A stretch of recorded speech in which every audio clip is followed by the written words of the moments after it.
Design FM. Design FM. Design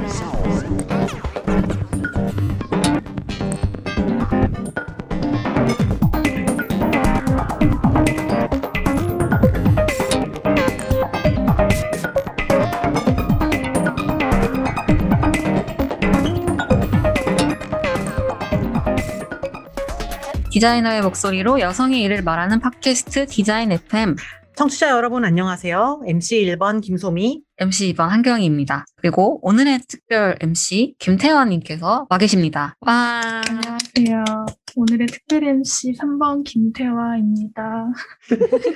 오늘은 특별 MC예요. 지난번에 메인 MC에 이어 오늘은 특별 MC 태환님께서 2화를 아름답게 꾸며주실 예정입니다. 네. 태연님 간단히 자기소개 해주세요. 네, 저는 디자인 FM에서 영상 촬영이랑 하이라이트 편집을 했었고, 지금은 이제 홍보 영상 편집을 맡고 있습니다. 저는 이제 시즌 2부터 합류해서 지금까지 같이 하고 있습니다. 벌써 우리가 이렇게 됐군요. 함께 지내온 세월이 이렇게나 그러니까. 됐습니다. 시즌2라고 하면은 얼마 안 된 것 같은데 연차로 치면은 되게 옛날이요. 그러니까 디자인 FM 인생의 반을 함께 지내고 있네요. 그렇습니다. 저희가 1화였죠. 퍼스널 브랜딩에 대한 에피소드를 마치고 2화로 넘어왔는데요. 다들 어떻게 잘 듣고 계실까요? 네, 저희가 또 게스트가 없이 또 우리끼리 얘기하다 보니까 어떻게 듣고 계신지 좀 궁금해요. 그리고 또 우리가 이제 회별로 주제를 다르게 가져가고 있는데 또 오늘의 주제도 또 굉장히 흥미진진한 주제가 있지 않습니까? 맞습니다. 오늘의 2화의 주제는 뭐죠?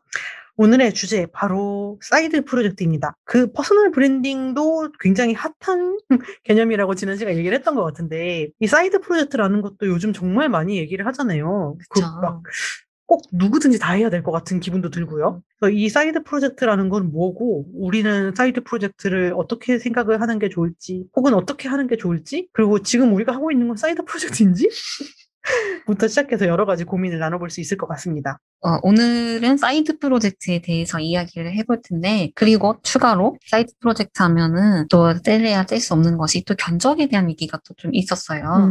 그래서 저희가 이번 화에서는 특별히 또 다양한 고민을 가진 분들이 견적에 대한 사연을 남겨주셔서 또 그거를 가지고도 견적 관련해서 한번 얘기를 하는 시간도 가지려고 합니다. 아이고, 오늘 그러면 굉장히 많은 얘기를 하게 될 것 같은데, 그러게요.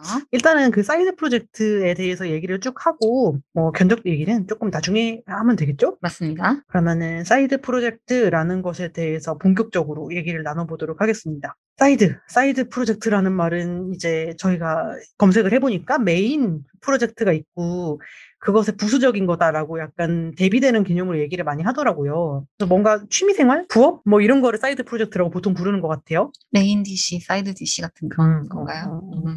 그 여가 활동? 그런 개념인 것 같은데 근데 또 사실 전통적으로 진짜 그냥 여가 활동이다라고 하면은 뭐 등산? 수영? 뭐 테니스? 그런 게 여가 활동 아닌가? 그러니까. 근데 우리가 생각하는 사이드 프로젝트는 반쯤 일이잖아요, 사실은. 그치. 포스터 만들기. 아니면 무슨 행사 기획하기. 그치. 막 그런 거인 것 같은데, 이게 또 경계가 조금 애매한 것 같아요. 저희가 회의할 때부터 이 얘기 했잖아요. 디자인 FM은 사이드 프로젝트인가? 사이드 프로젝트인가? 사이드 아직도 프로젝트인가? 모르겠다. 태환님 어떻게 생각하세요? 디자인 FM은 사이드 프로젝트일까요? 제 입장에선 사이드 프로젝트가 맞아요. 어떤 정의상 사이드 프로젝트인 것 같아요? 다른 분들은 어떤 마음가짐으로 참여하고 계신지는 모르지만 저한테 사이드 프로젝트라는 개념은 일단 본업이 제일 중요한 건 맞고 그 외에 그냥 저의 삶을 행복하게 만들어주는 또는 시너지를 낼 수 있는 모든 생산적 활동을 저는 그냥 다 싸그리 사이드라고 하거든요. 그래서 본업이라 하면 제가 제일 돈을 많이 벌 수 있는 그게 본업이고 그래서 수익이 우선되는 건 아니에요. 제 입장에서는. 그래서 부수적으로 돈도 벌면 되게 좋은데 제일 중요한 거는 저의 행복이기 때문에 그래서 디자인 FM 하면서 많이 행복하기 때문에 행복하신 거죠? 목소리가 기분이 하나도 없는데 지금 너무 즐거운 상태입니다. 오늘 태연님을 이렇게 특별 MC로 모신 이유가 또 있잖아요. 태연님 또 개인적으로 또 하고 계시는 멋진 사이드 프로젝트가 있지 않습니까? 그걸 한번 소개해 주시죠. 네. 부끄럽네요, 갑자기. 태연님은 말이죠. 그 팟캐스트 와플릭스라는 것을 지금 더블 팟캐스트를 하고 네, 계세요. 팟캐스트의 왕. 진짜. 팟캐스트의 다국적 기업 같은 거야. 아, 다국적이. 갑자기 국적이. 네, 아유, 부끄럽네요. 네, 제가 디자인을 본업으로는 하고 있고, 그 영화 리뷰 팟캐스트를 지금 한 3년째 하고 있고요. 그 같이 진행하시는 분들, 저까지 해서 4명이서 이렇게 하고 있어요. 사실 이거를 제가 지금 하고 있는 걸 토대로 해서 또 디자인 FM에 들어온 것도 있어서 이게 좀 시너지라고 저는 또 생각을 하고 이게 또 행복해지는 요소 중에 하나다 생각을 하고 있고요. 저 원래 영화 보고 영화 미술 이런 거, 미장센 보고 이런 거 되게 좋아했는데 회사 일 하는 것도 막 되게 지루하고 질리고 이럴 때 친구들이랑 막 회사 하세요만 하지 말고 우리끼리 좀 생산적인 거 뭐 없을까 하다가 이런 접점들이 다 영화 보고 영화 얘기하는 거더라고요. 그래서 그거를 조금 더 기록형으로 해보자. 우리만 얘기하지 말고 우리와 같은 생각을 하는 사람들이나 아니면 우리 얘기 듣고 즐거워할 사람이 있지 않을까 해가지고 시작을 해봤고요. 그래서 사실 그렇게 오래 할 줄은 몰랐는데 지금은 이제 뭐 팬들도 좀 계시고 저희도 이제 못 끝내겠더라고요, 이거를. 그래서 어떻게 하고 있습니다. 멋있다. 너무 부지런한 것 같아요. 어제 팟캐스트 2개나 하고. 팟캐스트 2개나 일도 하고. 그러니까. 부지런해. 팬도 있고. 그러니까, 팬도 있고. 디자인 FM이 훨씬 팬이 많지 않나요? 청취자 조사하면 40명 정도 응답하시는데 난 정말 그거 지금 2년째 한 맺혀 있어. 숨든 명처럼 다들 숨어서 이렇게 듣고 있겠지라는 생각을 그러니까. 희망편으로 하고 있고요. 아니 이제는 사람들이 트위터 같은데 디자인 FM이라고 쓰지도 않아. 옛날에는 막 FDSC 팟캐스트라고라도 썼단 말이에요.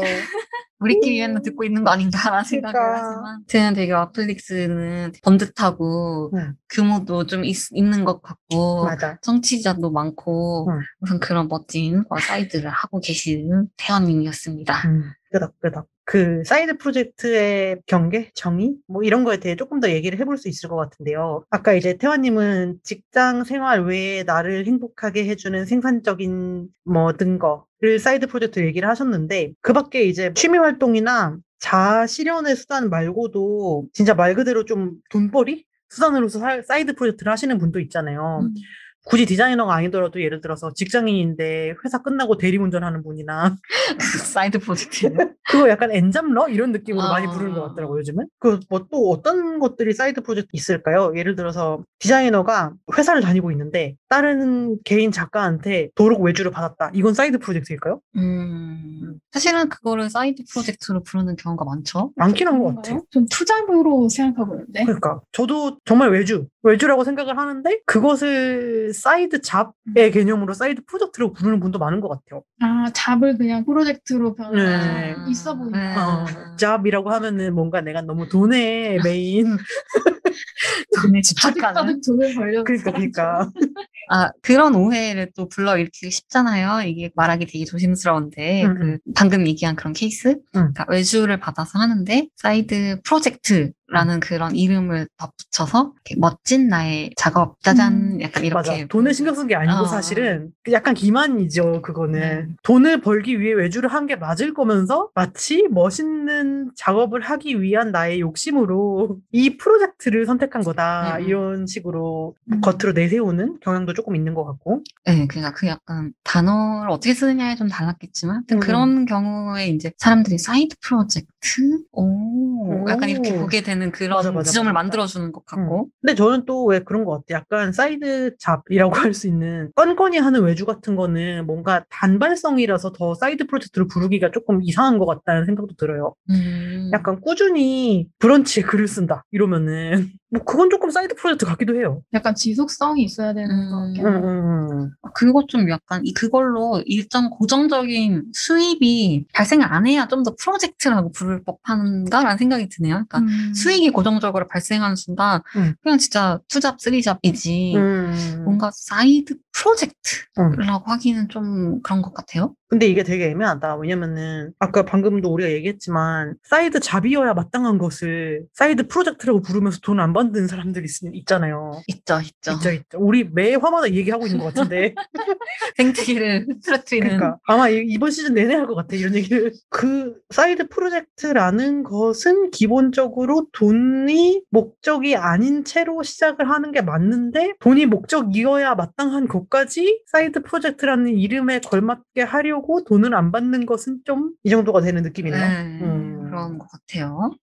이 사이드 프로젝트라는 게 요즘 제가 느낄 때에는 되게 개발, IT 뭐 이쪽에서 얘기가 많이 나왔던 것 같아요, 처음에는. 뭔가 회사에서 만드는 제품 말고 막 사람들끼리 모여가지고 예를 들어서 오늘 먹은 음식 기록하는 앱이라든가 아니면은 하루 감정을 뭐 어떻게 해보는 거라든가 뭐 그런 서비스들을 조그맣게 이렇게 만들어보는 그런 프로젝트들을 하는 것을 사이드 프로젝트로 불렀던 것 같은데 어느새 보니까 모두가 다 사이드 프로젝트를 하는 상황이 된 것 같아요. 본업보다 사이드 프로젝트 하는 시간이 더 많을 지경일 것 같은. 진짜. 사이드 프로젝트 진짜 열심히 해요, 요즘. 이게 처음에는 이 단어가 되게 막 활발히 사용되지 않을 때에는 가끔씩 즐겁게 재미삼아 했던 어떤 활동들을 사이드 프로젝트다 이렇게 불렀던 것 같은데 이제는 약간 1화에 얘기했던 퍼스널 브랜딩처럼 자기 개발의 일종으로 이게 여겨지는 것 같다 이런 생각을 좀 들게 되는 것 같아요. 그러니까 그거가 없으면 핫 게으른 놈 약간 맞아. 이렇게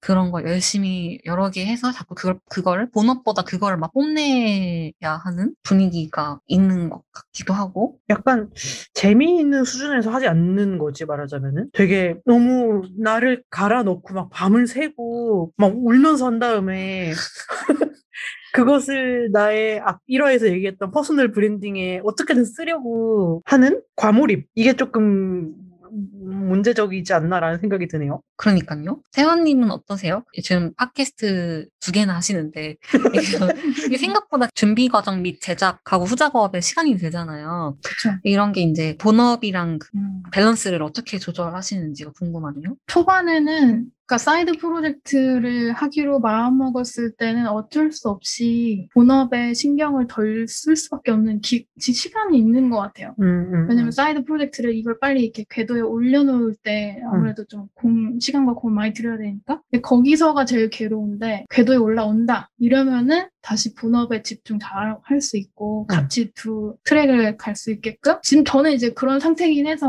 막 괴롭거나 그렇진 않거든요. 근데 그 과정에서 약간 좀 같이 하는 동료들과 야 너는 왜 더 열심히 안 해? 이런 식으로 이렇게 하기도 하고 좀 쉬고 싶다 좀 쉬면 안 돼? 이런 식으로 막 이렇게 뭐 얘기가 많이 돈 적도 있었고 그러니까 그걸 어떻게 잘 보내느냐가 좀 중요한 것 같기는 해요. 저도 되게 일 벌리는 거 되게 좋아하거든요. 본업이 되게 힘들 때가 많으니까 그때마다 딴 거 하고 싶다 뭐 이런 생각이 되게 많이 드는데 이제는 좀 안 하려고 하는 거는 내가 나 자신이든 간에 누가 나를 볼 때 저 사람 본업에 약간 신경을 안 쓰는데 라는 느낌이 안 들게끔은 하자. 그게 좀 중요한 것 같더라고요. 프로의 자세를 지키자. 그런 정도로 생각하고 있는 것 같아요. 생각해보면 이런 프로젝트를 하는 거가 어떻게 보면 어쩔 수 없는 게 창작들은 창작을 하는 사람들이잖아요. 네. 아이디어가 막 되게 많잖아. 그럼 그 아이디어를 뭔가 구현해보고 싶은 그 욕망도 되게 있잖아요. 맞아. 그거를 본업에서는 할 수 없는 종류의 것일 수도 있고 어떻게 해서든 그거를 발현하는 거는 좋은 것 같아요. 앞으로 좀 약간 필연적인 것 같기도 하고. 다들 사이드 프로젝트라는 것을 시작하시게 된 계기가 조금 궁금한데 그것에 대해 얘기를 해볼 수 있을 것 같아요. 저 같은 경우에는 이제 FDC 활동이나 디자인 FM이나 뭐 이런 거 하기 전에 학교 딱 졸업하고 회사를 다니기 시작할 때 약간 뭐라 그러지? 실무랑 제가 하고 싶은 일에 괴리가 있었는데 그때 당시에는 이게 지금이랑 기준이 다르게 제가 미술대학을 나왔으니까 미대에서 하던 그것이 재밌었는데 이제 한참 무슨 재미인지 알고 있는데 졸업을 딱 해가지고 그걸 아예 안 하는 상황에 놓이니까 미대에서 하던 이런 거 막 포스터 만들고 막 전시하고 이런 거 하고 싶은데 회사에선 그런 거 안 하니까 재미없어 라고 생각을 했던 것 같아요. 그래서 그때 당시에는 이제 연락되는 게 다 학교 친구들이니까 학교 친구들이랑 뭐 그때 막 그런 거 있었거든요. 무슨 마야 달력상 12월 22일에 지구 종말이 온대요. 맞아, 그런 거 있었어. 그래가지고 그날을 기점으로 세계 종말을 기념하는 짤 같은 거 만드는 이벤트 하고 그랬어요. 그 진짜 디자이너들만 할 것 같은 거.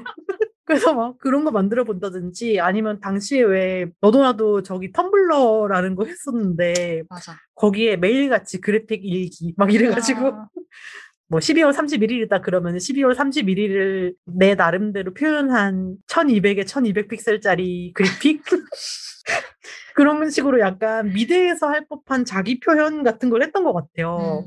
근데 그러다가 점점 뒤로 갈수록 뭔가 나랑 별로 안 맞는 거야. 이게 예쁜 걸 만드는데 별로 나는 소질도 없고 생각보다 그렇게 재미가 없구나. 미대에서 하던 관성이었구나. 이런 생각이 들었던 것 같고 그러면서 이제 사람 더 만나게 되고 하니까 이 사람 뭔 생각하는지 궁금해. 저 사람은 저거에 대해서 어떻게 얘기하는지 궁금해. 이런 얘기들이 더 커져가지고 지금은 사이드 프로젝트의 방향이 지금 하고 있는 디자인 FM이나 뭐 이런 걸로 바뀐 것 같거든요. 다른 분들은 어떤 경로로 처음에 회사 일 말고 다른 일에 관심을 갖게 됐는지 궁금한데 경희님은 어떠셨어요? 저 같은 경우는 소민님이랑 약간 비슷한가 싶기도 한데 전 학부생 때부터 시각 디자인과라는 걸 선택한 이유가 책 만들고 싶다였거든요. 그래서 진학을 했는데 그래서 계속 책 만들고 싶다. 좀 더 책을 만들고 책 만들고 싶다 했는데 취직은 책을 안 만드는 걸 한 거예요. 그러니까 그럴 거면 출판사를 간다던가 이랬어야 되는데 출판사를 안 가고 그냥 다른 거를 계속 한 거죠. 계속 그 내면에는 그게 있는 거예요. 책 만들고 싶다. 그래서 막 책을 만드는 일이 저한테 계속 안 생기니까 그러면 그냥 내가 만들까? 그리고 한창 그때가 독립출판 업계가 좀 흥할 때여가지고 그런 서점에 제가 자주 갔었는데 가서 보면 나도 이런 거 만들 수 있는데 이런 생각을 한 거죠. 얼마나 이 젊은이의 그 열정이야? 그래서 나도 이런 거 하고 싶다. 나도 이런 거 할 수 있을 것 같은데 해서 시작한 거죠. 그러니까 할 수 있을 것 같다라는 그런 어떻게 보면 잘 몰랐을 때 하는 그런 마음이랑 계속 내가 옛날부터 하고 싶은 그것을 해보고 싶다라는 그 약간 호기심 같은 거가 이렇게 짬뽕이 돼가지고 시작을 했었고 그리고 이제 약간 비슷하게 회사에서 하는 그 작업은 어쨌든 이제 회사 안에서 이루어져야 되는 거기 때문에 제가 하고 싶은 거가 당연히 안 될 때가 많잖아요. 네. 그런 거를 이제 어떻게든 바깥에서 이 스트레스를 풀고 싶다라는 생각을 했고 저도 그때 마찬가지로 친구들한테 이런 얘기를 했는데 다들 뭔가 좋은 것 같다라고 해서 그때 이렇게 시작을 하게 됐던 것 같아요. 그건 사실 저는 생각해보면 그렇게 깊게 생각한 건 아니었고 그냥 호기심? 해볼까? 해보면 어떨까? 약간 이런 거가 좀 더 베이스가 됐던 것 같아요. 근데 아까 태호님도 일 버리는 거 좋아한다 얘기를 하셨지만 이런 사이드 프로젝트가 대부분 일단 벌려놓고 수습을 하려고 해보니까 뭔가 갑자기 만리장성이 생겨있는. 맞아. 태호님은 어떠셨어요? 사이드 프로젝트 처음 시작할 때? 제가 회사 다니면서 벌렸다가 접고 한 게 너무 많아가지고 일단 회사 일이 싫을 때 이제 다른 생각을 하게 되더라고요. 뭔가 내가 낸 의견 안 받아들여지고 나는 이런 취향을 밀어붙이고 싶은데 그러니까 디자인이라는 게 내 취향만으로 되는 게 절대 아니니까 많은 사람들이 있는 거고 그래서 나 혼자 또는 나랑 잘 맞는 사람들이랑만 일하고 싶다라는 그런 되게 이상적인 생각으로 간다든가 그렇게 해서 이제 주변에 이제 알아보는 거죠. 그럼 다른 친구 하나가 나도 이러면 이제 바로 이제 하는 거고 그런 식으로 작게 시작했다가 팟캐스트 같은 경우는 이제 그게 딱 잘 맞아가지고 오래 하고 있는 거고 그러니까 사실 사이드 프로젝트라고 하기도 뭐하지만 아무튼 지속성을 가진 활동들은 또 몇 개 하고 있거든요. 그런 식으로 이제 살아남은 것들만 이제 사이드 프로젝트라는 이름을 달아서 이제 연명을 하고 있는 것 같아요. 그러니까 사실 저는 이제 시각 디자인 전공자가 아니어서 그러니까 3자의 입장으로 바라보게 되는 것도 있어요. 이런 사이드 프로젝트를 하는 디자이너들에 있어서 보면은 뭔가 그래픽 디자인을 하는 이런 활동으로 다른 방향으로 접근하는 그런 것들을 많이 생각을 하시더라고요. 맞아요. 예를 들어서 뭐 디자인 전시를 참여하신다거나 뭔가 나의 그래픽 디자인 실력으로 어떤 행사에 참여한다. 포스터 만들기 뭐 그러게 제일 흔한 것 같은데 근데 저는 이제 그런 거에 대한 갈증은 없거든요. 사실 차라리 디자인이 아닌 다른 거를 했으면 했지. 약간 그래서 좀 저는 되게 재밌게 보고 있어요. 그래서 그런 디자이너들의 활동들은. 디자인 요새는 오히려 진짜 저는 아까도 얘기했지만 디자인 자체를 하는 사이드 프로젝트는 관심이 거의 사라진 것 같아요. 그냥 재밌게 하네 이렇게 되는 우리 얘기하는 것을 조금 돌이켜 보니 약간 회사에서 못하는 거를 하면서 조금 스트레스를 푸는 활동으로서의 사이드 프로젝트는 되게 약간 긍정적인 사이드 프로젝트인 것 같아요. 그러니까 재밌고 일단 그리고 회사에서의 빡침을 조금 잊을 수 있고 그리고 이걸 함으로써 오히려 본업에 좀 긍정적인 에너지도 주는 것 같고요. 그러니까 뭐라고 해야지 자아실현이라는 것뿐만 아니라 한이 풀린다고 해야 되나? 맞아요. 맞아. 그게 생기는 것 같은데, 제가 회의할 때 했던 얘기인데, 심리 상담 같은 데 가면은 이런 얘기를 많이 하더라고요. 스트레스를 사람이 받잖아요. 그러면 그 관계상에서 오는 스트레스가 예를 들어 가족한테 스트레스 받을 수도 있고, 내 연인한테 스트레스 받을 수도 있고, 친구한테 받을 수도 있고 한데, 이게 예를 들어 인간관계가 싹 고립이 돼 있고, 친구만 있다라고 했을 때, 그 친구한테 스트레스 받으면 풀 데가 너무 없는 거예요. 그러니까 그런 식으로 일에 대해서도 스트레스를 나눠 가질 바구니를 여러 가지를 만들면 좋다, 뭐 이런 식의 얘기를 많이 하더라고요.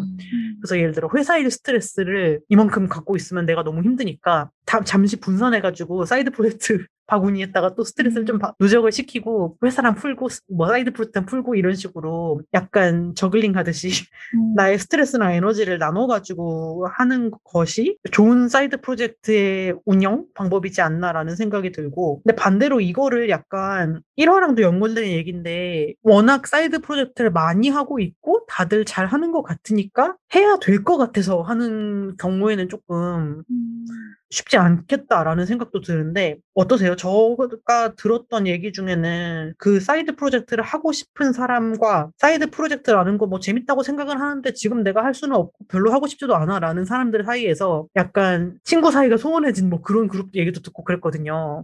아, 같이 하다가? 그러니까 이게 서로의 이해가 안 맞았는데 사이드 프로젝트를 해야 될 것 같은 느낌만 공유를 하고 있었던 거예요, 모두가. 그래서 진행을 하다가 약간 틀어진 사례가 있대요.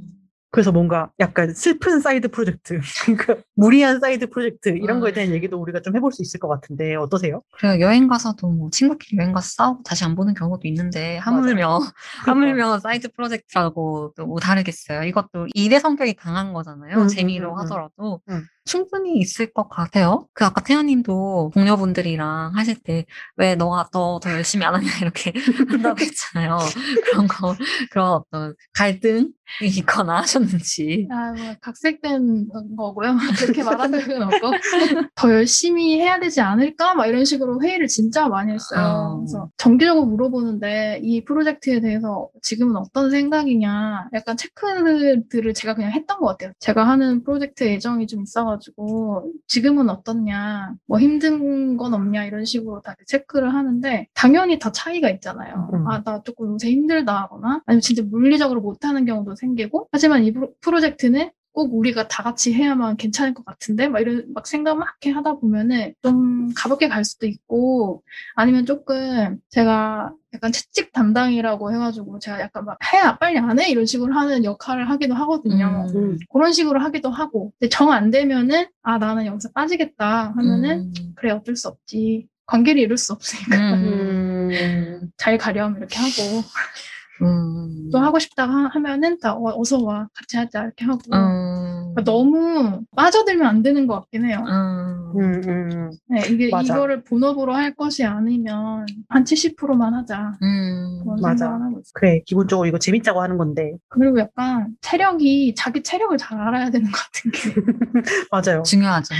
너무 중요한 것 같더라고요. 이게 나를 너무 과신하고 뛰어들었다가 괜히 남들한테 피해만 끼치고 떨어져 나가는 상황이 될까봐 좀 더 열심히 하는 것도 있지만 그러면 안 되겠죠? 근데 그런 것도 있는 것 같아요. 약간 재밌자고 하는 거다라는 게 모두가 합의가 되면은 하다 보니까 체력을 내가 이럴 줄은 몰랐는데 체력이 안 된다 상황에서 좀 더 빠르게 이거 지금 나 못하겠어요 라고 얘기를 할 수가 있고, 그 분위기를 다 같이 만드는 게 좀 중요할 것 같아요. 나 지금 힘들어 라는 거를 쉽게 얘기할 수 있는 분위기. 근데 이제 이거를 꼭 해야 된다, 이것이 진짜고 이게 나의 영혼이다 막 이렇게 생각을 하기 시작하면은 다 막 비장해지고 빠지면은 죽은 뿐이다 막 이러니까. 그러니까 이게 사이드 프로젝트가 이제 안 좋게 굴러가는 거가 그런 거잖아요. 이제 디자이너든 뭐 다른 직군이든 회사에서의 나는 별로, 진짜 나는 이 사이드 프로젝트를 하면서 나를 표현하고 실현한다. 그러니까 약간 주객전도되는 이 상황이 오면은 이제 맞아. 목숨을 걸게 되는 거고. 지금 조금 약간 빨간색 스포츠카 광고 같았어요. 진짜 나를 찾는 여행이 시작된다. 진짜 나는 여기 있지. 막 계정 막 따로 파가지고 거기에 막 하는 거 올리고 막 어디 가서 소개할 때 막 그것만 소개한다든지 약간 이렇게 돼버리면 이제 거기에 너무 과몰입하고 힘들어지는 것 같고 그게 이제 본업이 아니니까 어쨌든 돈은 거기서 안 나오는데 그치. 너무 그걸 열심히 하고 뭔가 약간 주객전도 근데 계속 주객전도 되는 상황이 뭔가 생기는 거 아닐까. 근데 사람들은 왜 이걸 이렇게 열심히 하는 걸까? 그러니까. 이런 생각이 드는 거죠. 모두가 다 재미 때문에 하는 것은 아닐 것 같고 이걸로 한탕 하겠다라는 사람도 있을 것 같거든요. 내가 이 멋진 걸 해서 이걸로 뭐 짜잔 해서 이걸로 성공하겠다. 약간 이런 사람도 있을 것 같다는 생각이 들기는 해요. 혹은 이제 사이드 프로젝트를 하는 것이 미덕이다라는 관점 자체를 장사를 하는 사람도 있는 것 같아요.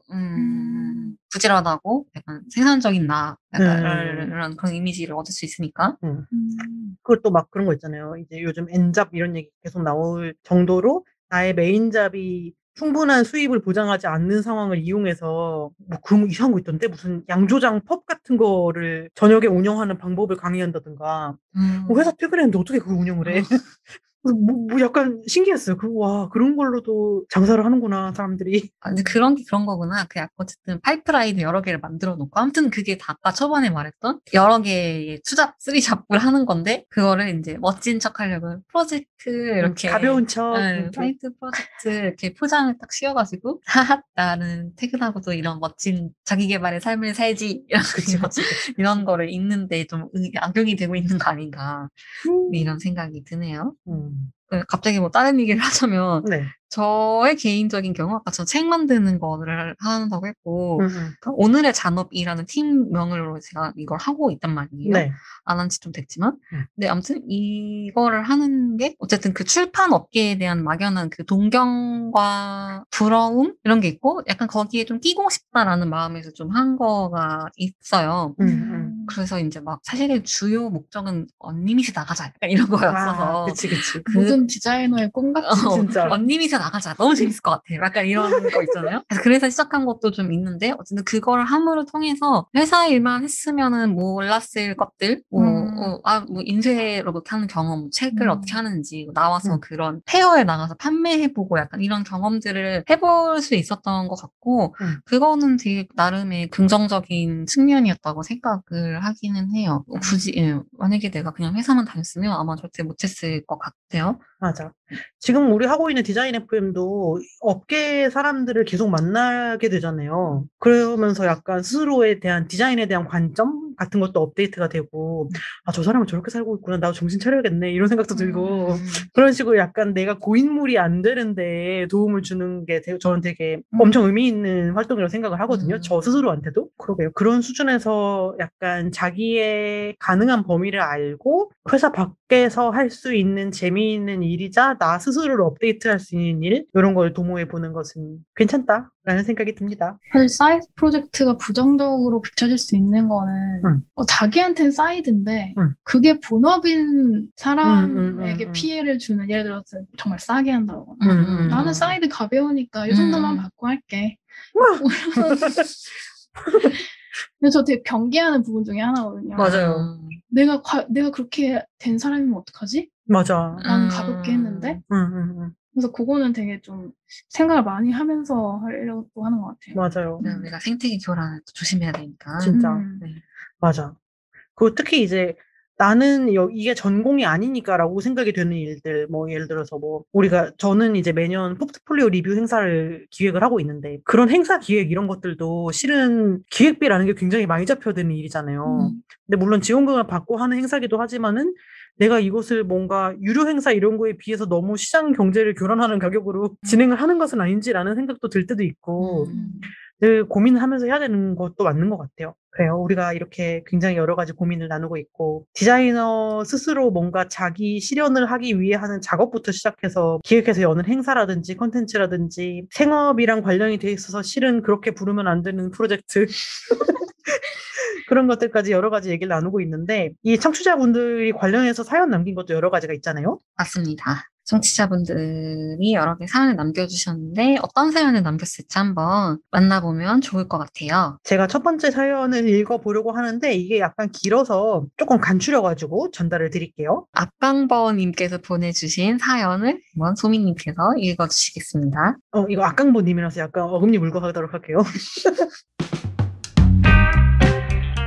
안녕하세요. 저는 이제 2년차에 접어드는 주니어 디자이너입니다. 처음 회사 생활을 시작할 때만 해도 제가 들어온 회사가 참 좋고 소중하고 기뻤는데 역시 다니다 보면 힘든 부분도 있는 걸까요? 아직까지 일에 대한 큰 불만이나 어려움은 없고 함께 일하는 분들도 대체로 모두 친절하고 좋다고 생각했습니다. 그러나 가끔 점심시간에 식사를 하거나 평소 다른 이야기를 할 때면 사무실 분들과 가치관에서 큰 차이를 느끼곤 합니다. 사무실에서 저만 20대고 다른 분들과 세대 차이가 많이 나는 상태라 아무래도 가치관이 다를 수밖에 없긴 한데요. 그래도 일상생활을 팔아르는 회사에서 보내는 직장인인지라 일과 나의 삶을 완벽하게 분리한다는 건 아직 저에게는 어려운 일인 듯 합니다. 중략.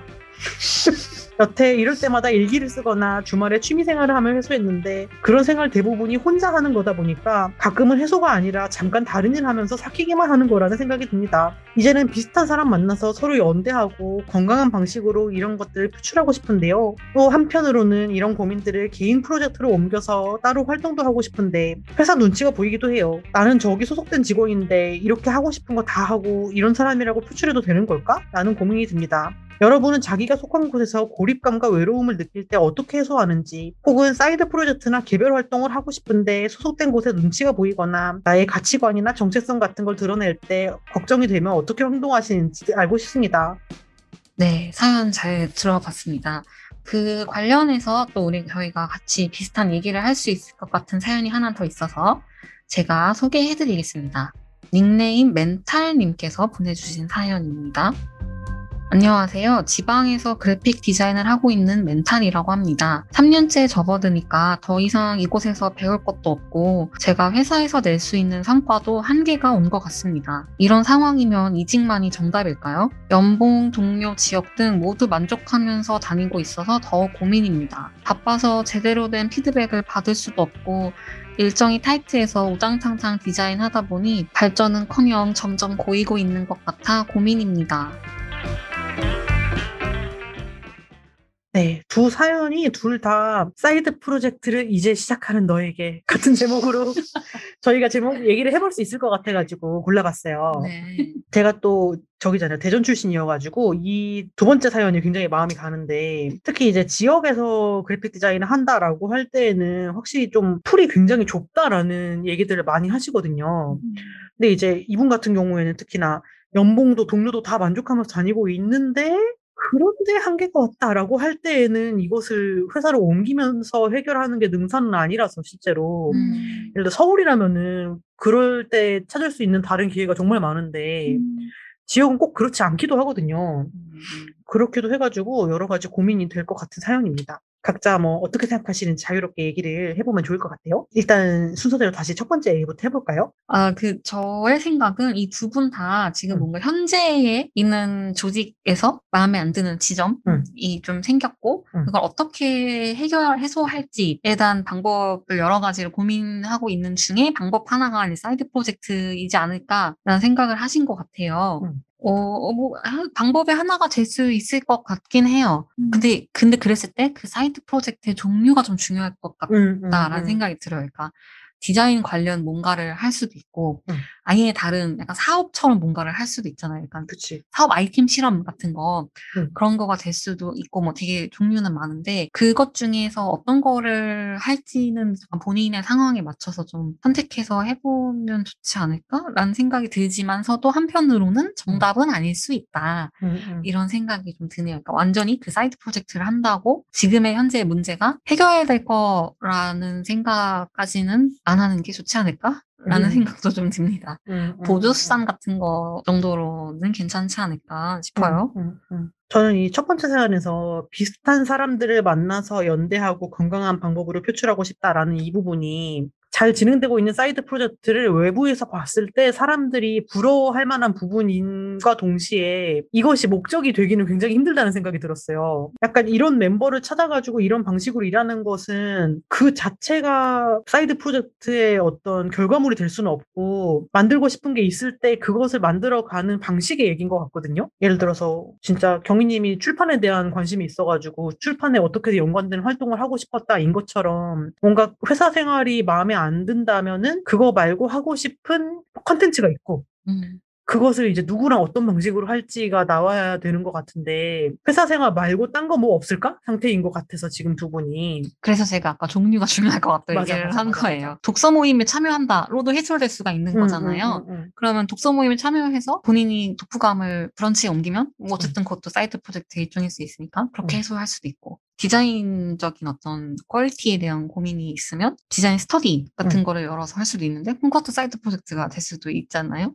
그러니까 약간 그런 어떤 다양한 종류 어떻게 뭔가를 할 것인지가 중요할 것 같다라는 생각이었는데요. 태연님은 어떻게 들으셨을까요? 뭔가 두 분 다 회사가 막 너무 막 싫다 뭐 이런 건 아니신 것 같기는 하거든요. 근데 뭐 가치관이 달라서 조금 답답해 하시는 경우는 사실 회사가 가장 많은 시간을 보내는 곳이라서 계속 이런 식이라면 저는 이직 준비를 할 것 같기는 한데 뭐 사정 잘 모르니까 최대한 보수적으로 접근해서 회사에 내가 이런 일을 한다고 알리지 않고 개발 활동을 열심히 해보면 되지 않을까.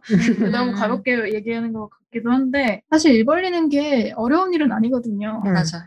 이게 결과물만 보니까 되게 어려워 보이는 맞아. 건데. 벌리려면 언제든지 벌릴 수 있다. 그러니까 수습을 할 때 이제 자기가 이거는 수습 가능하겠다. 요거는 힘들다. 빨리 발 빼자. 이렇게 하는 이제 과정이 필요하긴 한데 충분히 하실 수 있을 것 같고 뭐 내가 사이드 프로젝트 하는 걸 회사가 막 알아내고 막 너 왜 딴짓해?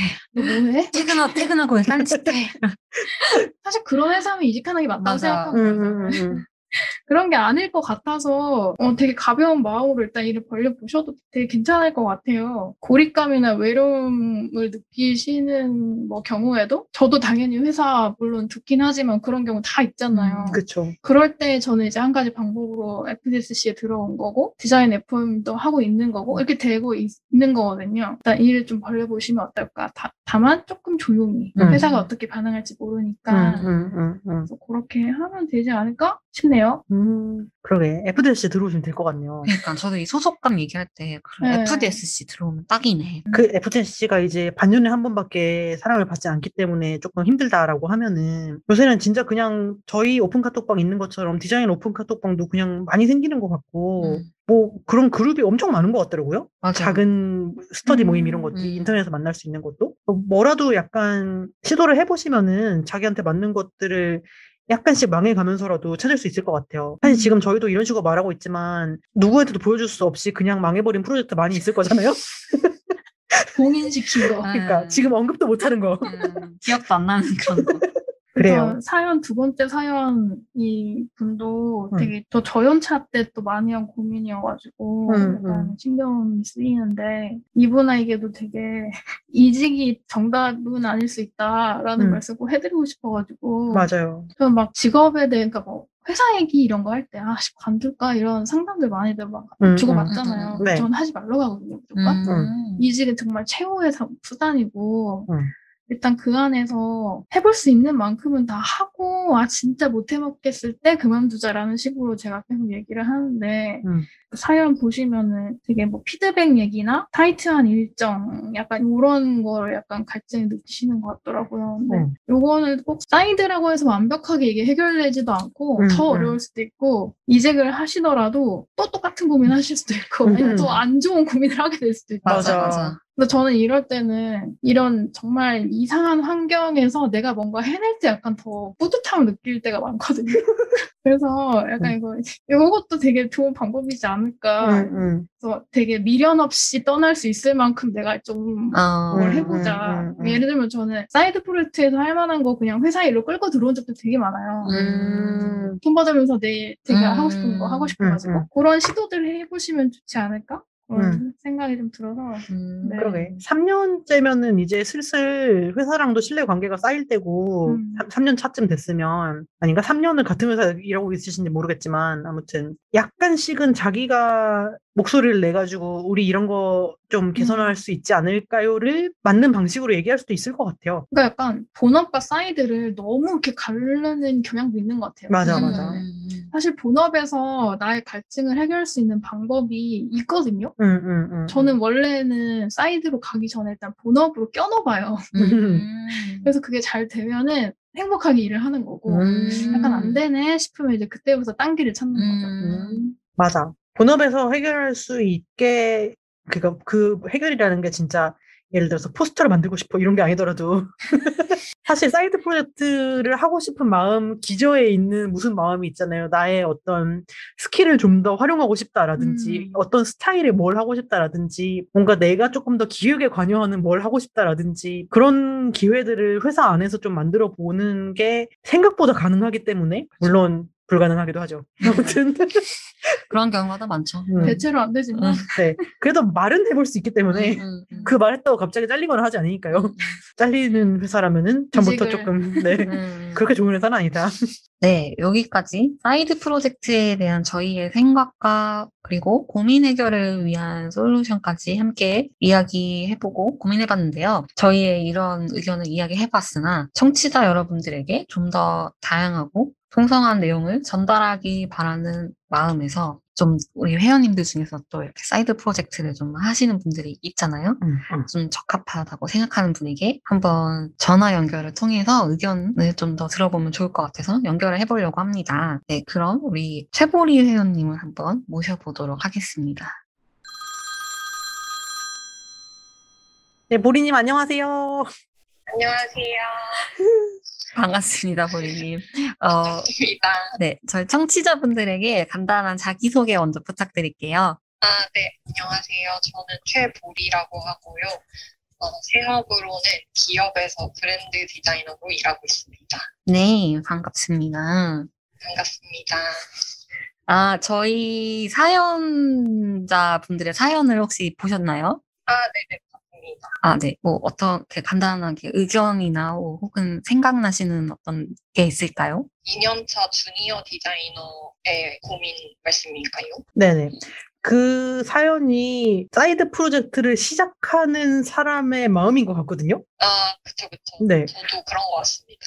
보리님은 사이드 프로젝트를 처음 시작하신 계기가 어떻게 되세요? 지금 하는 일 말고도 뭔가 작은 일들이든 큰 일들이든 사이드 프로젝트를 조금 하셨던 걸로 알고 있는데, 사이드 프로젝트를 처음 시작하게 된 계기 혹은 계속 사이드 프로젝트라는 걸 벌이게 되는 원동력은 무엇일까요? 보리님한테. 저 같은 경우에는 처음에 이제 일을 시작할 때, 디자이너로 일을 시작할 때, 제가 무조건 좋아하고 되게 관심 있던 거를 무조건 일을 해보고 싶었어요. 그래가지고 그런 약간 소위 말하는 조건이 좋지 않더라도 무작정 뛰어드는 시기였는데, 근데 그렇게 하다 보니까 좀 좋아하는 일이 좋아지기보다 뭔가 굴레처럼 느껴지고, 좀 너무 힘든 경험을 뭔가 저 같은 경우는 좀 많이 했었거든요.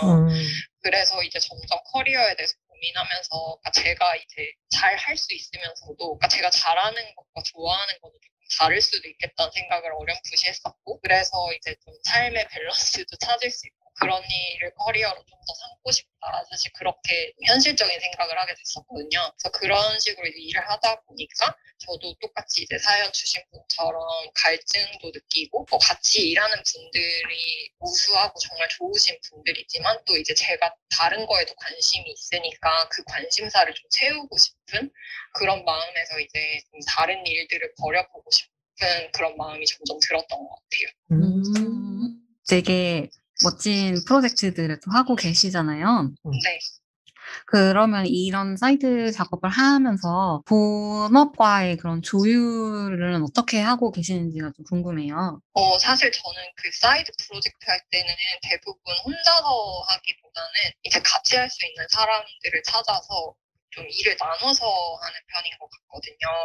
그래서 그 이유는 어쨌든 그 본업에 지장이 안 가야 하기도 하고, 제가 뭔가를 잘 못하게 되는, 스케줄상 잘 안 되는 상황일 때도 그 사이드 프로젝트가 돌아가면 좋겠어서 그렇게 같이 이제 일할 수 있는 분들을 찾아서 이제 팀으로 주로 하는 편이고, 그러니까 그렇게 하다 보니까 이제 본업에 주로 이제 하루에 시간을 제일 많이 쓰긴 하죠. 그렇게 하고 이제 본업에 최대한 지장이 안 가게 하고, 퇴근 후라거나 가끔씩 되게 바쁜 일이 있을 때는 점심시간이라거나 조금 그렇게 엄격하게 제 나름대로는 이제 본업에 지장이 가지 않게 시간적으로는 이렇게 확실히 분리해서 일을 하는 편입니다. 그 말씀을 듣다 보니까 이제 다른 분들이랑 하고 있는 사이드 프로젝트에 대한 소개도 좀 들어보면 좋을 것 같은데, 그 기존에 하셨던 것도 괜찮고, 지금 하고 계시는 것도 괜찮고, 좀, 이 정도는 소개할 만하다 싶은 사이드 프로젝트 있으면 간단히 좀 소개해 주세요. 네, 제가 제일 이제 사이드 프로젝트로 제 개인적으로 자신을 얻었고, 진짜 지금까지도 제일 자랑스럽게 생각하는 건 디어 매거진이라는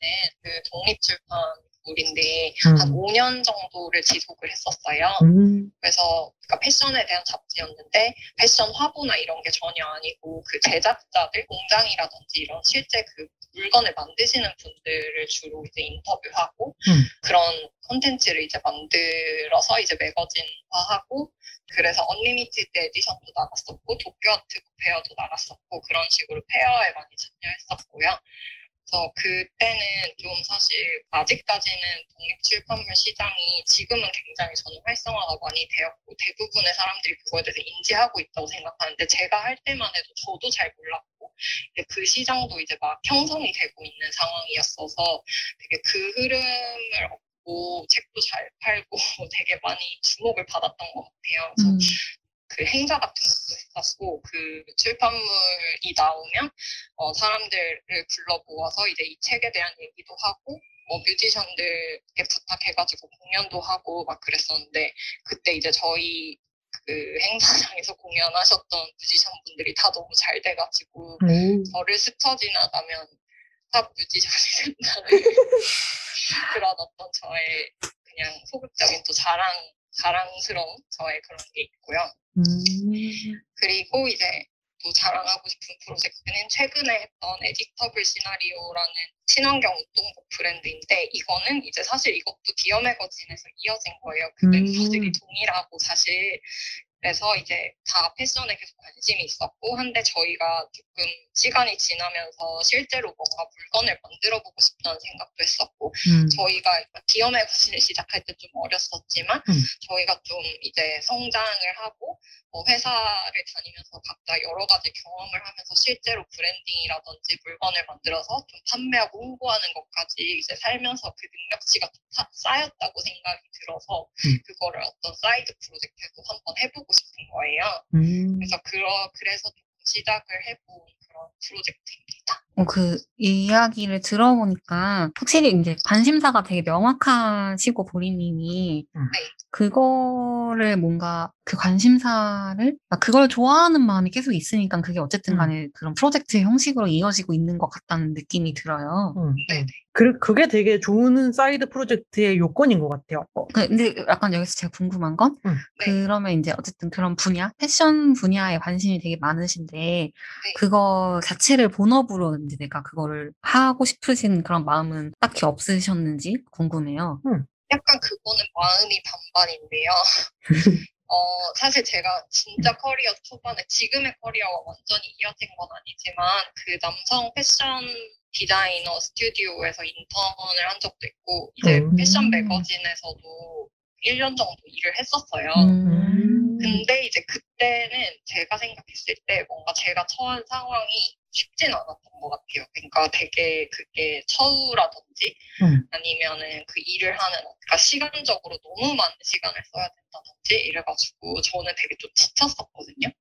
그리고 그거를 계속 그 일을 하실 수 있는 분들은 조금 저랑 성향이 달라야 된다고 생각을 했던 것 같아요. 저는 좀 효율을 추구하는 편이고 좀 쉬는 거를 되게 중요하게 생각하는 사람인데 조금 그거에 미쳐야 계속 그거를 지속할 수 있겠다는 생각이 들더라고요. 나는 그렇게까지 이거에 미쳐있지는 않고 그냥 좋아하는 사람인가 보다. 약간 그런 정도의 제 자신에 대한 깨달음이 있었던 거죠. 근데 그거를 또 아예 안 하자니 계속 부러운 거예요. 제가 떠나온 씬이 너무 계속 좋아 보이고 근데 그 부러운 마음만 가지고 있으면 좀 사람이 매력적이지 않은 것 같아가지고 그래서 그러니까 이것도 저것도 포기하고 싶지 않은 마음이었던 거죠. 그래서 나는 이걸로 조금 관심사에 대한 갈증도 채우고 이거에 관련된 분들도 좀 만날 수 있는 뭔가 그런 다리 같은 걸 하나 만들어주고 싶다 그런 마음에서 계속 사이드 프로젝트를 하게 된 것 같아요.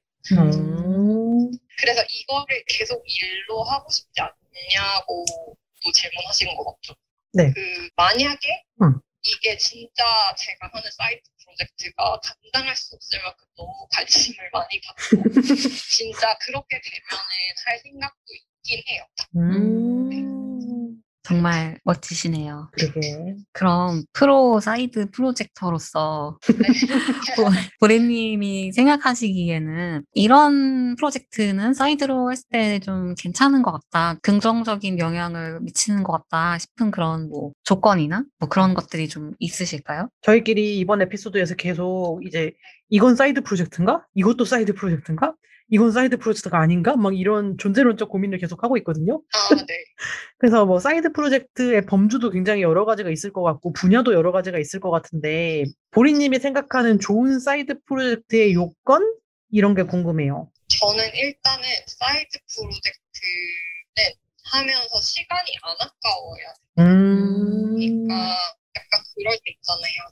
자기가 좋아하는 일을 본업으로 하고 있지만 뭔가 야근하면서 내가 뭔가를 되게 가족과의 시간을 놓치고 있다거나 내 건강이 망가지고 있다거나 막 그런 마음이 들 때 사실 시간이 아까운 거잖아요. 근데 이제 사이드 프로젝트를 할 때 사실 사이드 프로젝트라는 게 뭔가 이게 어떤 성과를 딱 내야 되는 게 아니기 때문에 사이드 프로젝트라고 하는 것 같은데 그러니까 그걸 하면서 되게 오글거리는 말이지만 거의 100%를 즐거울 수는 없겠죠. 왜냐면 이것도 계속 뭔가 지겨운 일도 해야 되고 그거가 되게끔 하기 위해서 뭔가 좀 쓸데없이 보내야 되는 그런 시간이나 잡일들이 사실 있는데 그거를 하면서 왜 이걸 하고 있지? 막 그런 고민이 들면 좋은 사이드 프로젝트는 아닌 것 같습니다.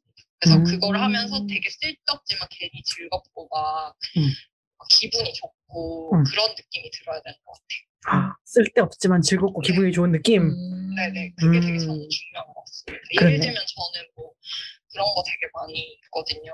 뭐 다른 분들한테 이제 보여드릴 때는 멋있어 보이게끔 하려고 노력하지만 뭐 스티커를 계속 붙인다거나 뭐 다 있잖아요. 사이드 프로젝트 할 때. 그쵸.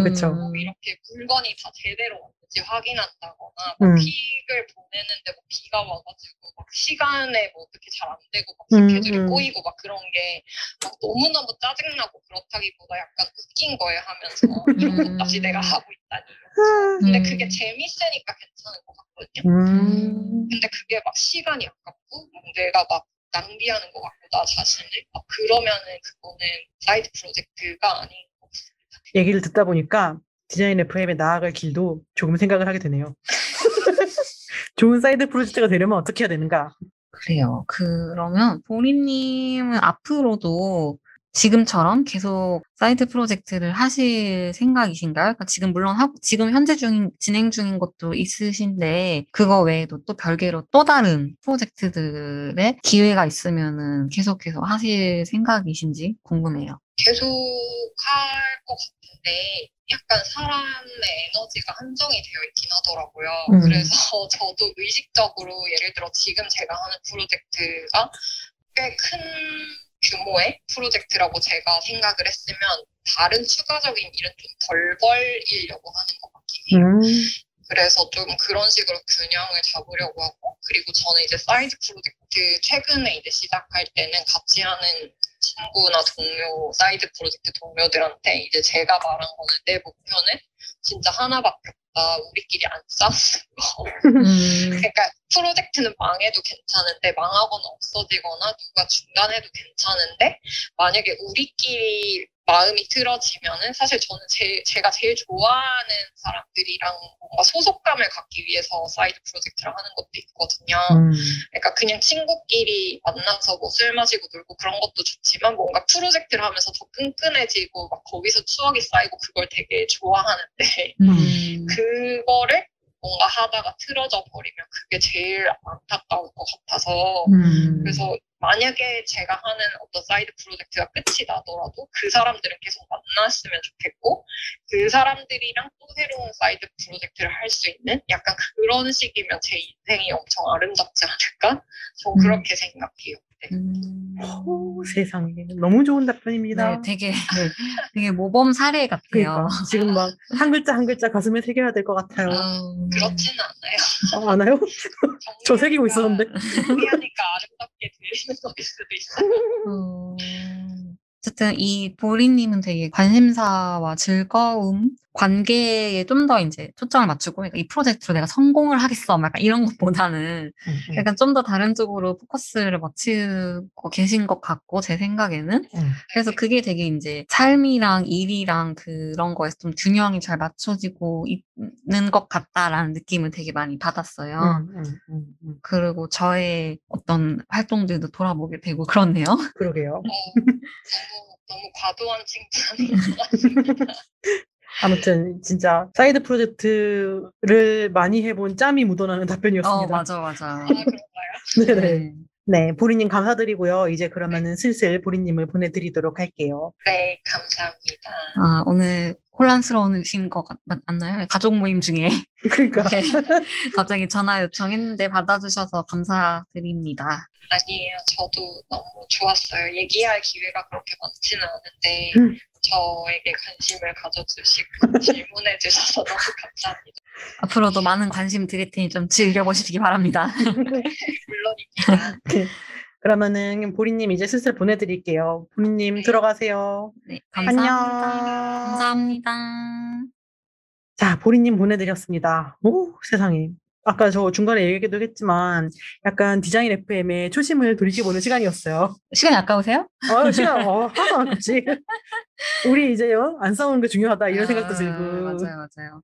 아까 제가 마무리할 때도 전화통화 마무리할 때도 얘기했지만 네. 이걸로 내가 막 뭐 한몫 챙기겠어 약간 이런 마음이 아니고 진짜로 이게 너무 즐겁고 재밌고 그런 마음이 좀 베이스가 되어야지 뭔가 건강한 그런 사이드 프로젝트 그런 게 좀 선순환이 이룰 수 있는 거 아닌가라는 생각이 들고 맞아요. 저도 제가 벌린 이런저런 일들을 좀 생각해보게 되네요. 나는 뭐를 중점적으로 두고 하고 있었나 이런 생각도 들고 그러니까. 네. 그래서 우리가 이제 사이드 프로젝트에 대한 마무리로 더없이 적합한 전화통화가 아니었나 생각이 듭니다. 네, 즐거운 통화 시간이었고 사연 보내주신 분들에게도 마찬가지로 조금이나마 좀 생각해볼 만한 여지 도움이 되는 시간이었기를 바랍니다. 그러면은 이제 우리가 사이드 프로젝트에 대한 얘기를 하다가 보면은 어쩔 수 없이 드는 생각이 이게 본업이 아닌데 돈은 어떡하지? 잖아요. 그렇기도 하고 이 에피소드에서 우리가 기획을 할 때 자연스럽게 견적에 대한 얘기를 안 할 수가 없겠다라는 얘기가 나와가지고 네. 견적 코너를 간단히 좀 마련을 해보기로 했습니다. 1화에서 예고를 했던 코너죠. 얼마면 돼라고 얘기를 해야 돼요. 얼마면 돼. 앨범대로 들어가 볼 시간이 됐습니다. 이게 견적이 말했다시피 이제 저희 오픈 카톡방, 디자인 FM 오픈 카톡방에서 정말 자주 나오는 주제이기도 하고, 사이드 프로젝트로 외주 일을 하는 경우도 사실은 있잖아요. 그래서 그쵸.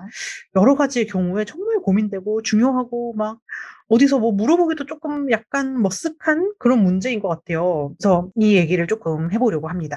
견적 다들 어떻게 내시나요? 저는 이제 디자인 에이전시에 다니고 있고 제가 견적서를 쓰니까 저는 이제 외주용 견적을 쓰는 방식이 상대적으로 투입 인력이 많을 때 쓰는 방식에 익숙하긴 하거든요. 그래서 예를 들어 디자이너도 이제 등급이 있잖아요. 그 디자인 대가 기준이라는 디자인 진흥원에서 만든 기준이 있는데 거기에 보면 이제 연차나 이런 걸 기준으로 해서 뭐 특급 디자이너는 얼마, 막 고급 디자이너는 얼마 이렇게 있거든요. 저는 그 단어에 별로 동의하지 않지만 이를테면 중급 디자이너가 하루 종일 일을 하는데 그 중에서 한 노력을 30%만 들여가지고 한다라고 하면은 이 사람의 가격은 얼마 이렇게 나와가지고 그것을 뭐 며칠치로 곱해서 인건비 계산을 하는 식으로 계산을 해요. 근데 이제 그 며칠치라는 게 예를 들어 포스터인데 이게 되게 중요한 무슨 국가의 명운을 걸고 있는 포스터다라고 하면은 그거 뭐 이틀 만에 만들 수 없잖아요. 그러면은 그건 기간이 더 늘어나고 그런 거 아니고 동네에 그냥 간단히 붙는 그냥 간단히 좀 해주세요 이런 거면은 뭐 3, 4일 이럴 수도 있는 거고 그런 식으로 계산을 해가지고 인건비를 기본적으로 산정을 하고 그거에 더해서 아트워크 비용이죠. 순수한 아트워크 비용. 내 머리를 짜내는 그거의 비용을 또 얼마를 넣고 그런 식으로 해서 더해서 견적서를 내거든요. 근데 사실은 이제 외주로 받는 진짜 작은 프로젝트다. 뭐 동네 카페에서 나한테 디자이너라면서요. 우리 단골 손님. 단골 손님인 당신에게 커피를 좀 드리겠으니 이것 좀 만들어주세요. 이런 식일 때는 무슨 뭐 제가 중급 디자이너인데 내 일당을 곱하기 24 해가지고 이런 계산을 했다간 진짜 천문학적인 돈이 나온다고요, 그분들 기준에는. 그래서 그럴 때에는 그냥 기준이 좀 달라질 것 같은데 다른 분들은 어떤 식으로 견적을 내시는지 좀 궁금해요. 뭐 어떻게 하세요, 경희님은? 근데 저도 제가 개인적으로 막 외주를 받아서 견적을 낸 적은 사실 거의 없긴 한데, 그런 거 써야 할 경우가 있긴 있었거든요. 그러면 이제 회사에서 했었던 거를 토대로 하기는 하는데, 이제 뭐, 그 회사에서 어떻게 했었냐면 보통 예산이 있긴 있었고, 그러니까 상대방이 이제 클라이언트 쪽에서 예산이 있었고, 없으면 이제 뭐, A라는 클라이언트랑 했을 때에 예를 들어 100만 원에 했는데, 지금 나한테 들어온 외주 견적 요청이 그거랑 비슷하다. 그럼 그거 토대로 이제 나도 비슷하게 써서 준다든지, 뭐 약간 그렇게 했었고, 그리고 아니면은 이제 대충 나는 솔직히 이거는 이 정도는 받았으면 좋겠습니다. 당신의 마음속에 있는 금액과 일치합니까? 이렇게 스무고개 하듯이 물어봐서 맞다고 하면은 그냥 그거에 맞춰서 해주고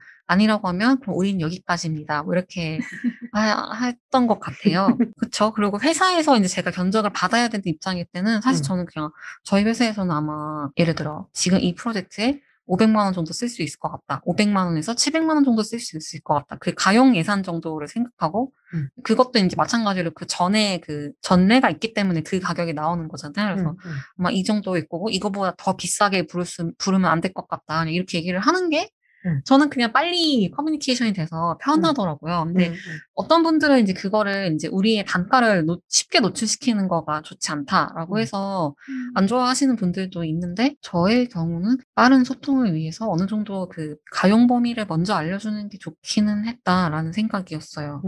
근데 저 궁금한 게 그렇게 가용 범위를 알려주면은 저 같은 경우에는 예산이 2천만 원입니다 라는 얘기를 들으면은 1,980만 원의 견적을 쓰고 싶거든요. 근데 이제 그거 아래로 그러니까 거의 꽉 맞춰서. 근데 그렇게 말하고 제가 견적서를 주면은 클라이언트가 자꾸 사라져요. 진짜 2천만 원이랄 때 정말 2천만 원을 쓰네? 약간 이런 느낌인가? 근데 저의 경우는 2천만 원이라고 얘기하면은 네. 1980만 원 쓰면은 오케이 이라고 생각하거든요. 그 안쪽으로만 한 거니까. 그러면 그건 어떻게 된 상황입니까? 2천만 원입니다라고 했는데 어떤 업체는 그럼 저희는 1,500에 하겠습니다라고 한 걸까요?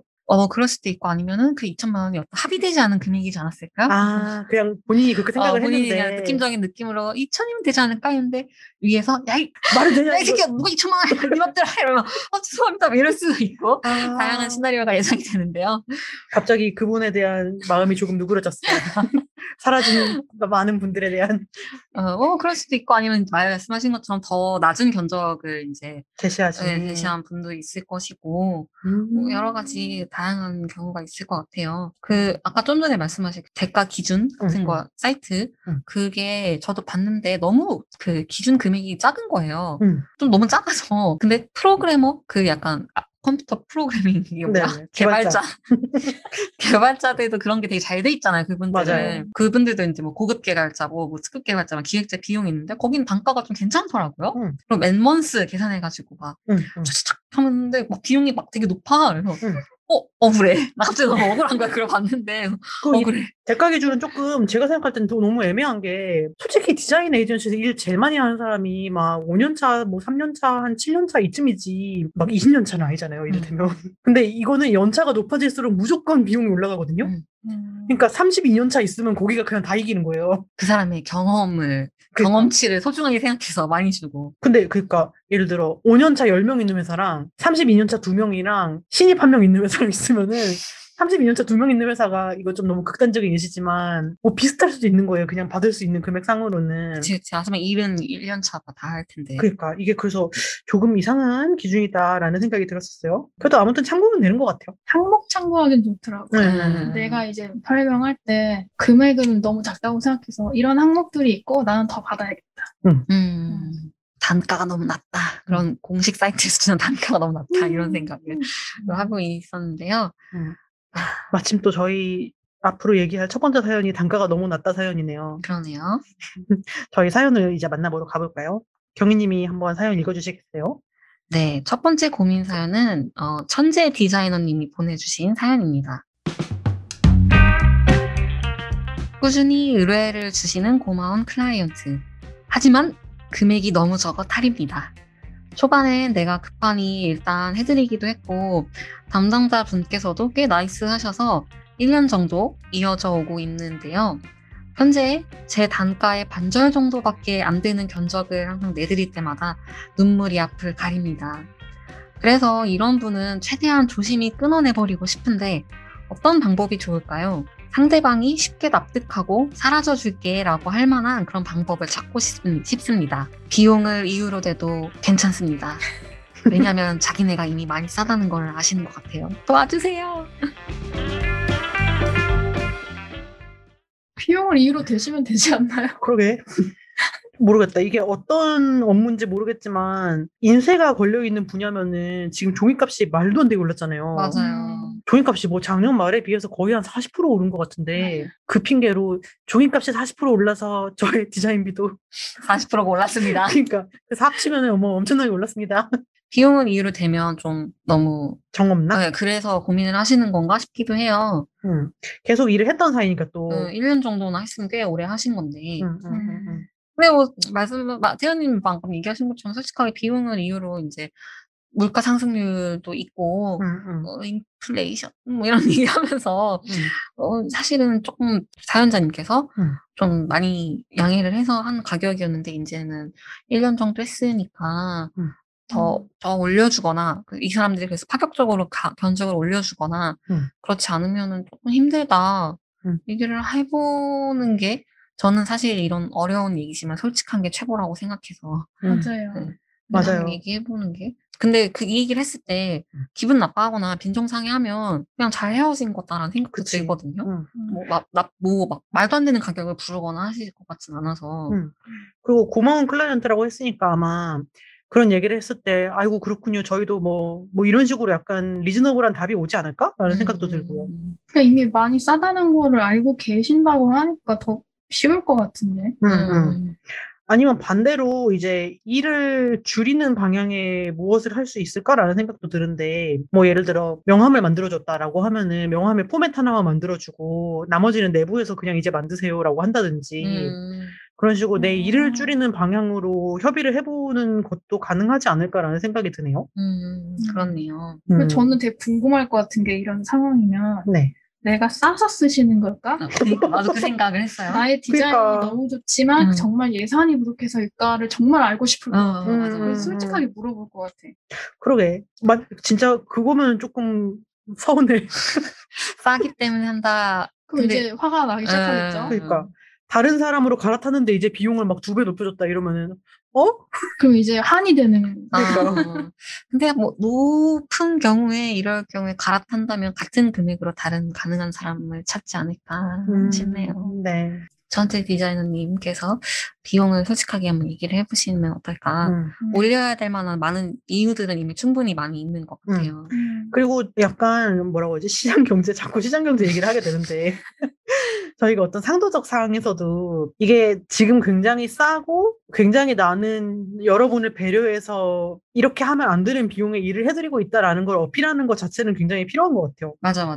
만약에 진짜로 결국은 올리지 못하고 일을 하게 되더라도 그 얘기를 한번 하는 거는 중요한 일이라고 생각합니다. 맞아요. 아니면 이분들한테 그동안 내가 할인가로 많이 해줬으니까 정상가 작업을 하나 더 주세요 라든지 뭐 약간 뭔가 그렇게 하고 어쨌든 우리도 다 시장 경제 안에 사는 사람들인데 저는 그래서 몇 년 전에 그런 약간 인권 뭐 그런 쪽의 단체들 일을 받았을 때 그 단가가 너무 쌌거든요. 근데 뭐 상황상 어쩔 수 없다는 걸 알고 있어서 견적서를 쓴 다음에 이러한 가치를 가진 비영리 단체 하나여 할인이라고 해놓고서 할인가를 막 50% 때린 적이 있어요.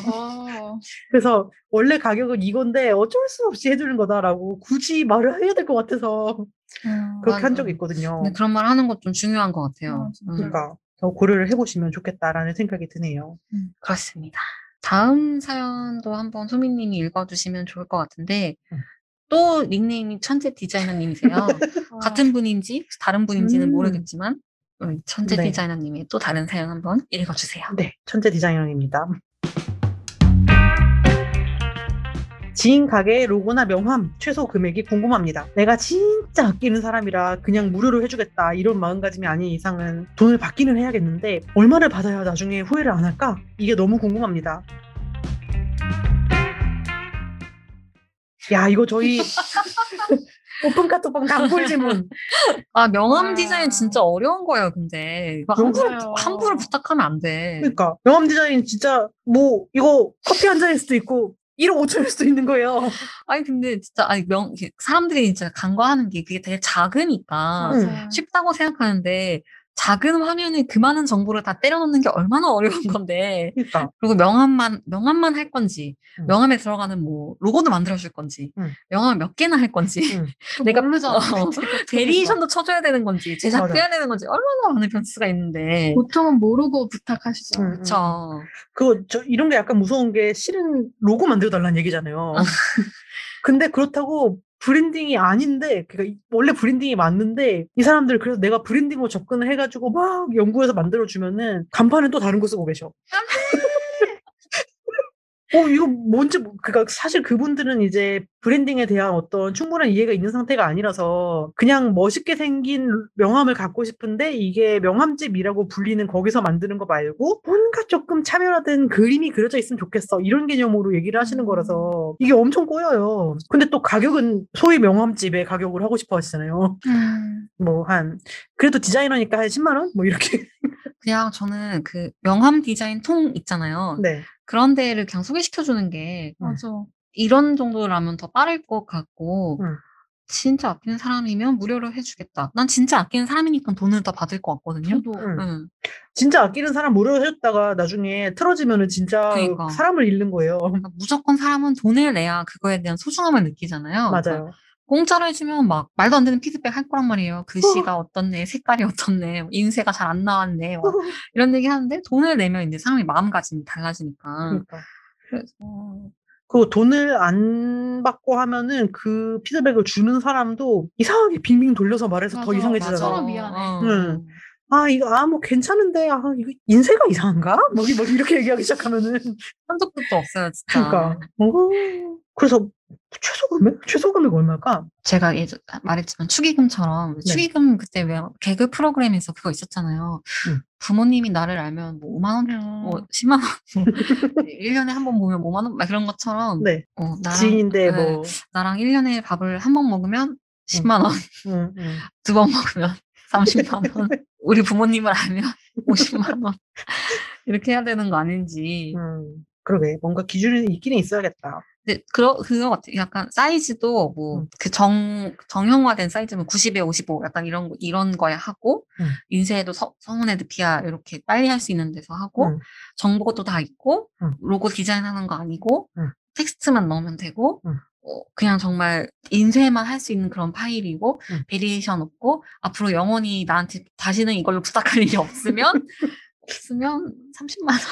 근데 보통 그렇지 않잖아. 그러니까. 약간 이거 약정처럼 그 부동산 특약 걸듯이 다 써놓고 맞아. 이러할 경우에만 내가 한 3일 정도의 시간을 써서 30만 원 해드리겠습니다. 이렇게 얘기를 해야 되는 거 아닐까요? 그럼 이제 기본 가격은 30만 원이었는데 특약 다 하면은 갑자기 500만 원 되네.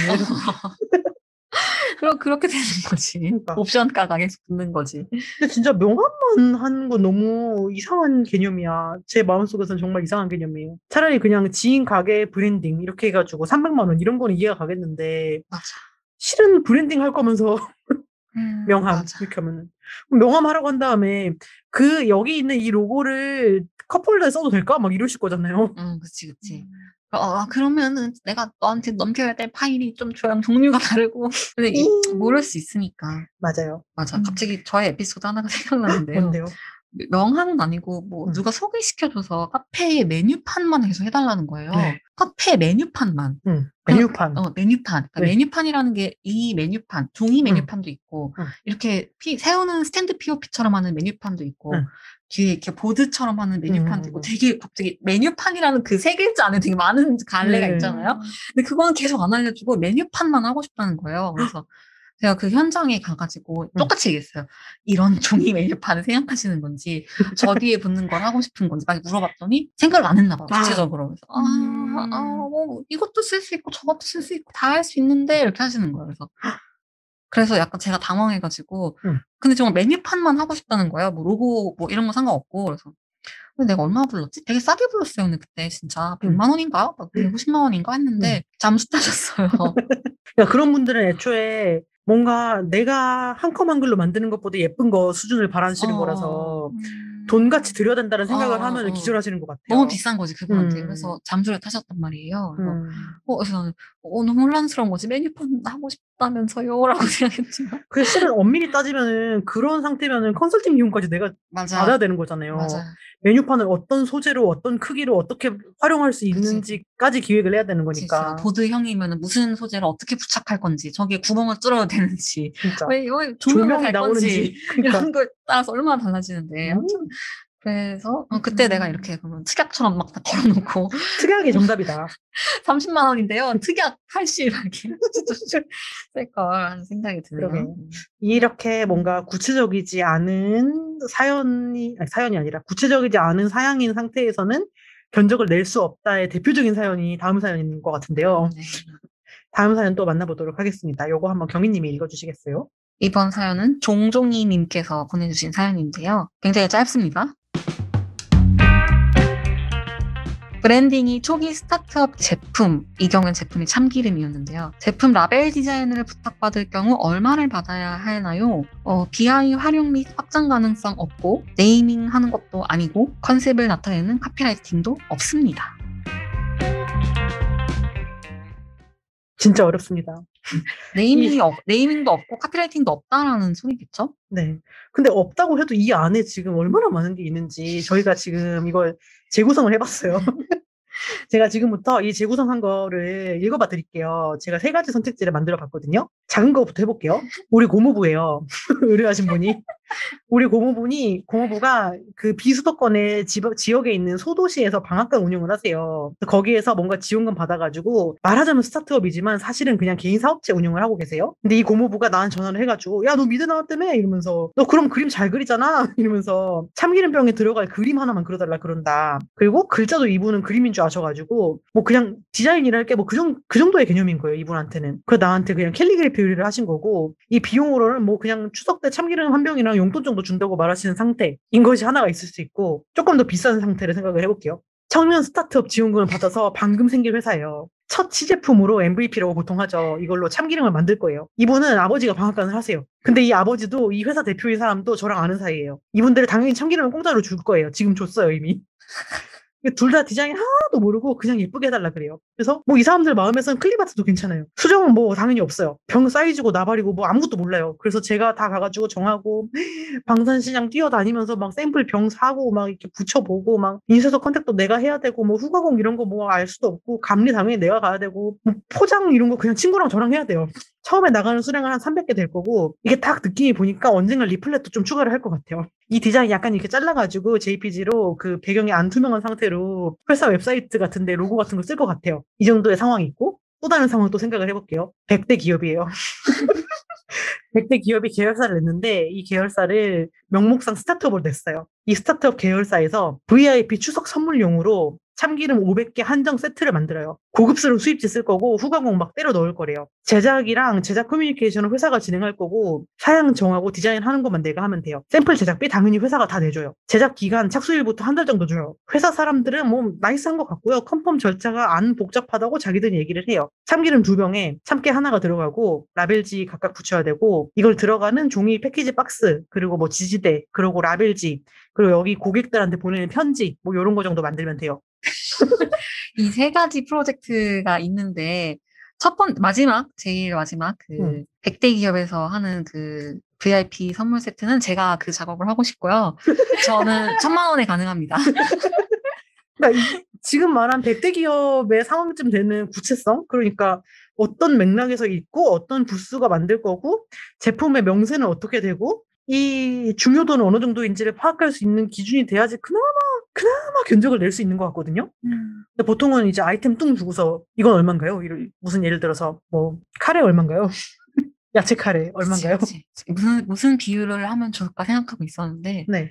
그 병원에 아파서 가면 우리는 만약에 예를 들어 어깨가 아파서 가면 어깨가 아픈데요? 라고 하시면 의사 선생님이 여기 뭐 하셨어요? 뭐 최근에 운동하셨나요? 뭐 무거운 거 내셨나요? 이런 거 진단을 하고 어떻게 치료할지 이렇게 솔루션을 내주고 그거에 대한 우리가 이제 돈을 지불하는 거잖아요. 그거에 대한 견적, 그러니까 치료비에 대한 견적을 이제 의사가 주는 거잖아요. 나를 진단하고 그때의 경우에는 세세하게 그가 나를 파악했기 때문에 견적이 비싸잖아요. 그러니까 디자이너도 난 똑같다고 생각해.